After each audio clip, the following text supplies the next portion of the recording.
Hello, everyone. Welcome to another episode of The Good, Bad, and Ugly of Business. I am your host, Catryn Becker. In this podcast, we talk to business owners, entrepreneurs, real estate investors, corporate executives, you name it. We talk to everyone and anyone because all of us have a short story to share and something that we can learn from one another. Because on this podcast, we believe that there's more that brings us together than separates us. And there's something that we can learn and grow in every single moment. So on today's episode, I have Mark Herschberg, who has a similar story to me. He started out as an engineer at MIT in physics and computer science and electrical engineering, but now he's an author and a speaker and a teacher. So we are so glad to have him on here and to learn about what he has learned throughout his career and how it can help each and every one of us. So Mark, welcome to the show. Thank you for having me. It's my pleasure to be here. Well, hopefully I did pretty good at that introduction. You have had quite the career and something we share in common, both coming from engineers and then authoring books and becoming speakers. It's not typical for engineers. So what was that like for you? You're right that as engineers, we are taught that the world is black and white. There are right answers and wrong answers. And we get ahead because on our problem sets and our tests, if we get more right answers than the next person, we do better. We go on to their schools or grad schools or get the job. But the real world doesn't work that way. Your boss doesn't say, here is the question I have, and hint, use the formula I taught you this past week to solve it, and write down the number in this little box. The real world's more complex. It is picking the right problem. Sometimes it's not the problem you're being asked to solve, but a different problem you weren't asked to solve.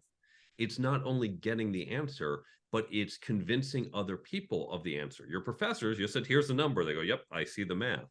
But for others, it's a more complex problem and why your approach is better than someone else's. And explaining that to people who have different perspectives and different knowledge, that's a really complex part of the problem. And then, of course, you have all the people dynamics as well. And so all this makes Hold it a on, lot wait a more. minute. You're saying that engineers are people? Hold on, newsflash. Despite despite the common misconception, engineers are in fact people, and Not they do robots. act like people deep down.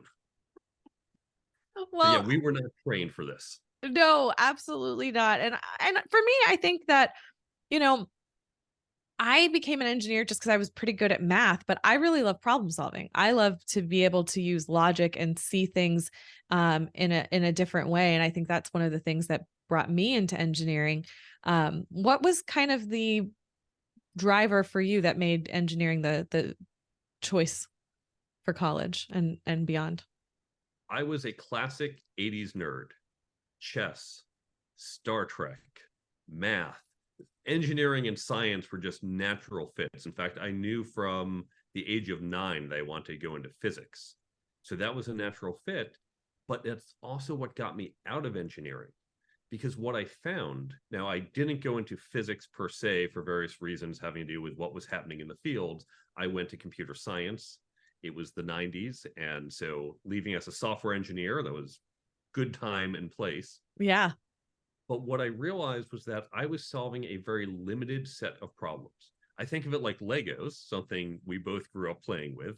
still do. They're great, but they're limited in scope. The spaceship that I build is a lot like the spaceship that I built before and the one before that. If I just want to build a spaceship, great, but or other types of things, but it's just building. That's the only kind of thing you can do with Legos. Whereas other games give you different types of challenges and problems. So when I moved from strictly engineering, just calculate this value, and moved into more management, that's where I got the people issues. And there aren't as many hard and fast rules. For any rule you can think of, you can find an exception. A great rule is hire people smarter than yourself. That's a good rule. But you know what? If you're managing McDonald's and you're hiring a bunch of teenagers to be your fry cook, you don't necessarily want to get the most super smart geniuses you can find. They're going to get bored mopping the floors. So you can find exceptions to any type of business advice. And that's what makes it so interesting and challenging. It's a harder problem space. Well, and the book that you authored is called The Career Toolkit. And in it, you address more of what we sometimes call the softer skills, but sometimes mastering the softer skills is the harder path to follow. So how did you start learning these skills? And did you have like training that you went through? Or was it more of just noticing that there was this gap and figuring out what worked for you to fill it? I wish I had training. I learned this the hard way, that after I hit my head against the wall a couple times, I said, what's this wall all about?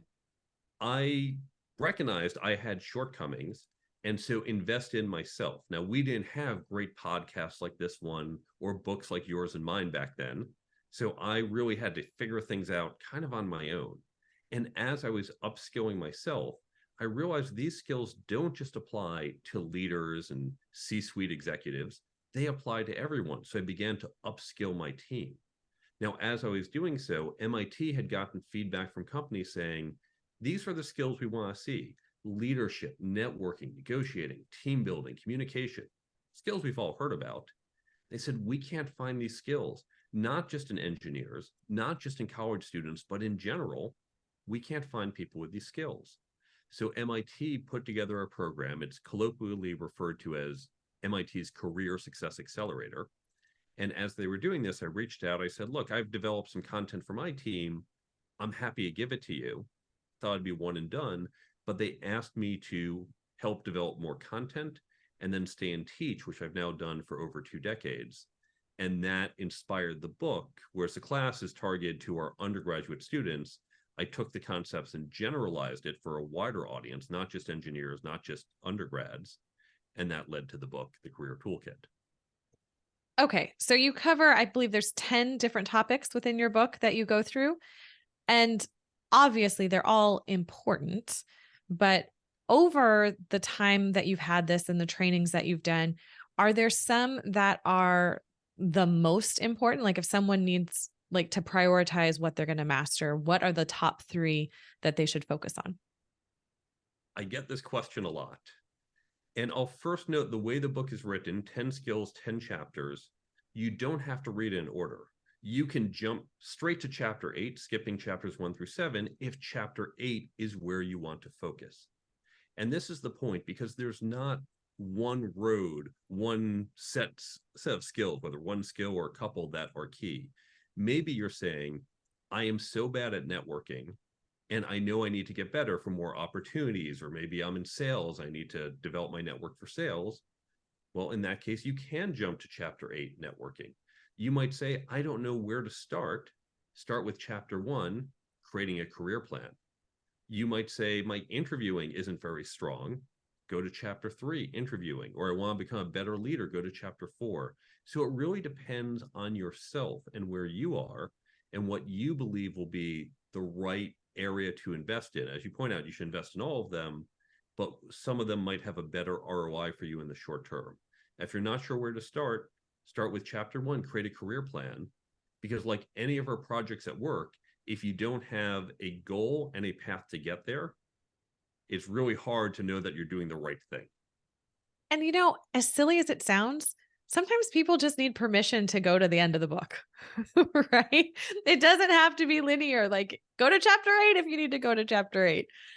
And I love that MIT has put this together and to see that things have changed. It's been 20 years since I came out of the educational system. And I know when I went to Colorado School of Mines, I barely had an English class. Like there was nothing about business. There was nothing about these soft skills. It was all hard maths and sciences. And then they sprinkled in a little economics, like take micro and macroeconomics. You're good to go.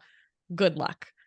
Why do you think it's like that? And what are the trends that you're seeing for change? Great question. If you think about it, let's take a skill like networking. We've all heard networking is so important. It's not what you know, it's who you know. We hear this from our parents, our teachers, our professors. And yet we've had more formal training in how to tie our shoes than how to network. What the heck? If this is so important, why did no one sit us down and teach it to us? There are historical reasons for this. High school is a relatively modern invention going back about 150 years. And that was really designed to help us get off the farm and into the factory. 200 years ago, I'd learn from dad, you'd learn from mom, and that's Yeah. all we needed. When we got into the factory, we needed reading, writing, arithmetic. We had to know the sign says, do not touch spinning blade. You need basic skills, but you didn't have to have networking skills to go work in the factory. So that was very basic. Now, at the university level, these are run by professors. And professors are wonderful people, but they are so narrow. The professors got to where they are by getting that high school education that's general, and then studying their field as an undergrad, then studying a subfield in their master's degree, then becoming the world's expert when they got their PhD. And these PhDs got together and said, well, if you want to be an engineer, here are the classes you need to take. Some calculus, some intro to engineering, a few of these. The school might layer on, oh, you have to do a language or a history from general stuff. The professor said, okay, yeah, fine, whatever. But if you want to say you're an engineer or a marketer or an accountant, you need to take these classes and get this knowledge. And that's what your degree says. It doesn't say you're a good engineer. It certainly doesn't say you're a good employee or worker. It just says you've got this knowledge. And that was fine circa 1950 when we were cogs in the machine and you sat there and said, what next, sir? Thank you, sir. I'll take it from my inbox, put it in my outbox. But in today's world where we have these dynamic teams and you're working with different people, where it's no longer that your boss knows more than you. You have a CMO, a chief marketing officer, who looks at the 24-year-old and says, TikTok, what is it? How do we use it? And so it's not supervisory and structural, and that changes the dynamic, and that means new skills, but the university system has not caught up there. Unfortunately, I think it's going to be another 20 to 30 years before it does finally catch up and then incorporate these skills and become more about professional development, giving you the training you need to be success in your career, rather than we're just going to hand you some knowledge based on 1,000-year-old guild. And, it's interesting to think 150 years, that's like two people ago, right? Like it's not that much time to evolve. So that really does put it in perspective. And, something that I experienced a couple months ago, my son, when he turned 11, we took him and two of his friends to the zoo. And it's about an hour drive from where we live. And so I'm in the front, letting them chat. And I am fascinated by listening to their conversation going back and forth, because at that point in time, I hadn't really let my son play video games, and these other two boys did. And my son could interact and be part of the conversation as if he knew exactly what they were talking about. And I found it fascinating of how these kids are learning from each other at a peer-to-peer level. That is something that I don't feel like we truly utilize in our systems today. But I know that you do some work in that space. So I'd love to hear more about that. I encourage organizations to implement peer learning. Here's the thing about these skills. I can teach you the periodic table in chemistry. I can stand at the board and say, let's start with hydrogen, then helium, and one by one go through them, and here are electron shells. There is no formula for leadership. There's no periodic table for communications. It's all very situational. It's more like learning sports. I can teach you the rules of a sport in 30 or 60 minutes, but it's going to take you years to master it. And the way you learn is by doing. It's by doing drills or playing scrimmage games or getting coaching or feedback or watching the tape. But in our offices, we don't have that opportunity. It's very hard to say, hey, everyone, I'm going to try leading a different way. And then half a day later, when you've completely screwed it up, you go, okay, time out, do over, count. Nope, you already have the lawsuits filed against you. Instead, we need to create these areas for us to scrimmage and practice. And here's the thing, there are experts. There's lots of leadership experts, but you don't always need us. You don't need us the whole time. So what you can do is create these peer learning groups. And I recommend you can do this in your company. If your company doesn't want to do this, go create a local meetup group, find people from other companies. If you're perhaps an entrepreneur by yourself, find other entrepreneurs and do it together. So come together as a group. I recommend groups about 6 to 8 people, but you can scale it up. And then get some content. Now, that could be a book. And yes, you can use my book, but you can use other books, business books, leadership books, communication books. Use podcasts. Use this one. Use the episodes you hear on this great podcast. Use articles, use videos. And what you do is you read some of the pages or you listen to one of these episodes and then come together to discuss it. Because it's in that discussion, this is where you start to say, well, I think of leading this way. And she talked about this. And someone says, okay, yeah, but I think of it that way. Or I tried that and here's where it didn't work for me. And that's part of our scrimmage. It's learning from each other. It's looking at real world situations. This, by the way, is how business schools teach. It's also how we're teaching these skills at MIT in the program I mentioned. So it's in that discussion that you start learning. And by the way, if you do this, there's 4 great things that come out of it. First, you're upskilling your team. Everyone who goes through this, they develop better skills. Second, you're increasing engagement. So especially if you're not the manager, share this with your manager and say, you're increasing engagement. We know workers today don't just want a paycheck. They want support. They want training. They want companies who care. Third, you're fostering internal networks because these groups aren't just engineers over here and salespeople over there. You mix it up. So you're going to interact with different people and build those relationships. And finally, you're creating a common language. If the book you choose is good to great, well, then when we've all read it, I can say to you, hedgehog model, and you say, oh, I know exactly what you mean. So all these come together. Notice there's no real cost. Maybe you bought some books, but again, use this podcast and you're getting it all for free. And you get all these 4 great advantages at absolutely no cost. And you're so great and generous with your experience and your knowledge. I know that your website is full of incredible content and freebies. And I understand that you've taken it a step further and created an app. Tell us more about the app. There is, in addition to all the free stuff on the website, including how to create that peer learning program, I have an app called Brain Bump, completely free, available on Android and iOS.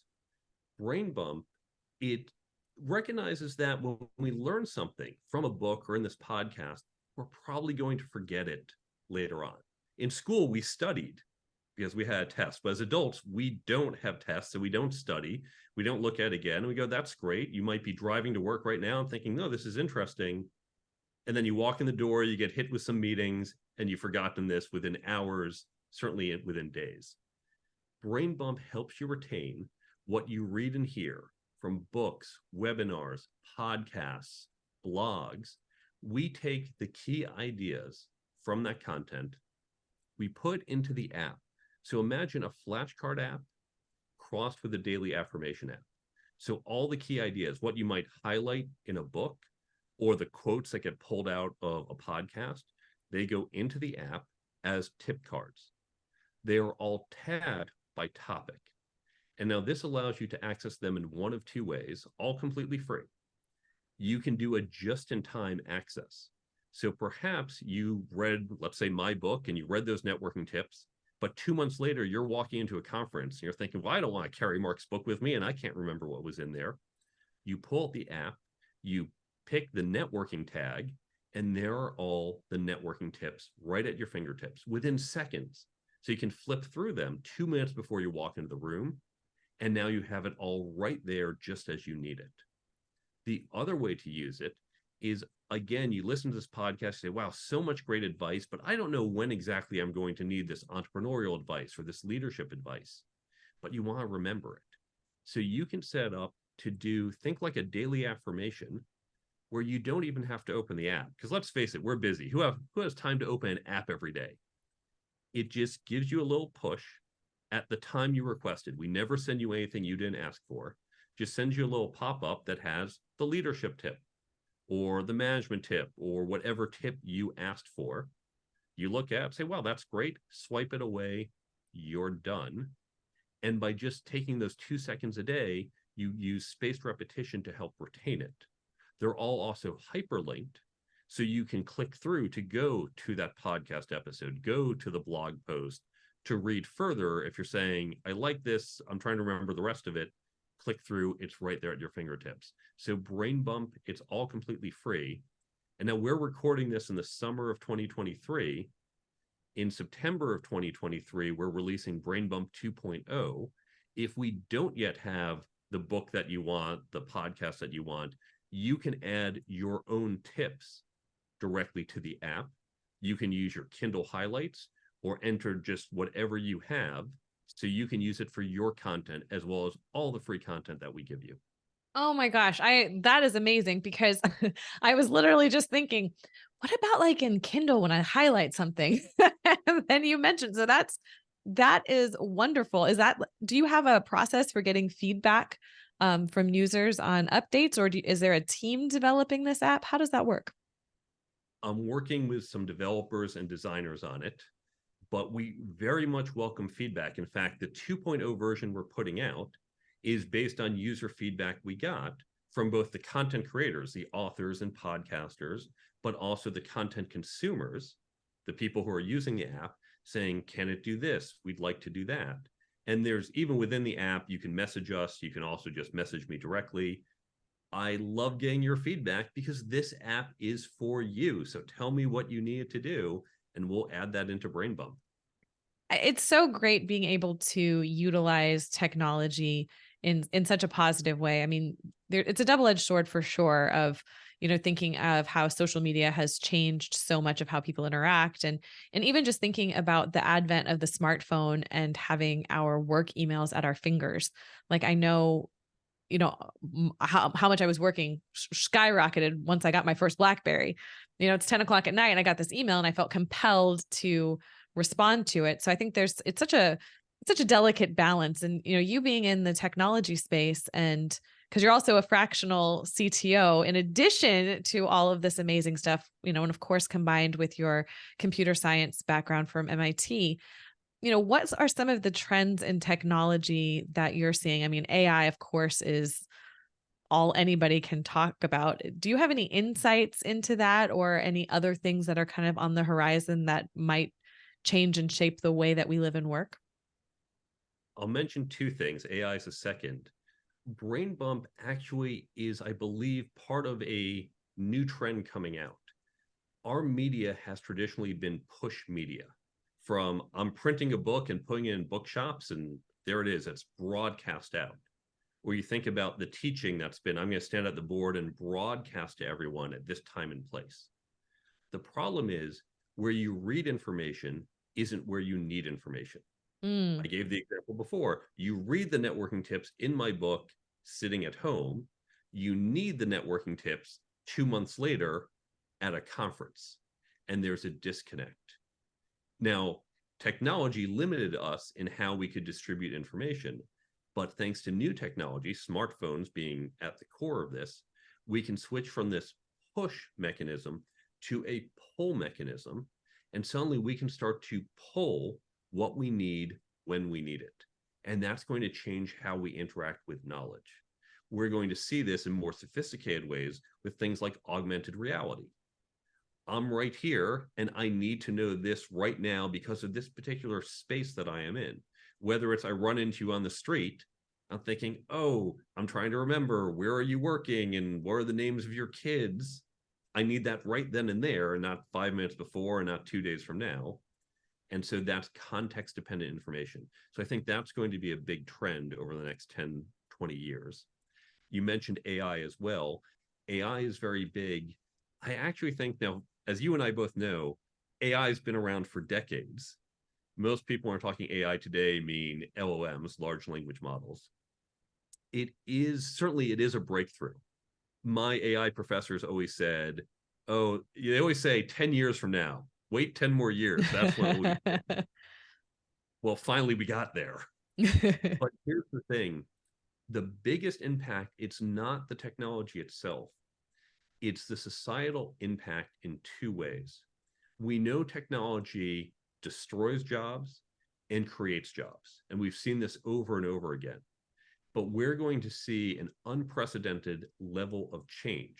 It's going to be destroying not hundreds of thousands of jobs, but millions of jobs, tens of millions potentially, over a very short time frame of 3 to 10 years. And there will be a lag before the new jobs are created. and or before people are ready to move into that, will have had the training to do so. This is going to create a societal disruption where the jobs will be there eventually, but we're going to have massive unemployment on a scale that we generally don't see outside of extreme recessions or depressions. The other challenge, this goes back to media, is we've all dealt with spam. We've all dealt with fake news and information on social media.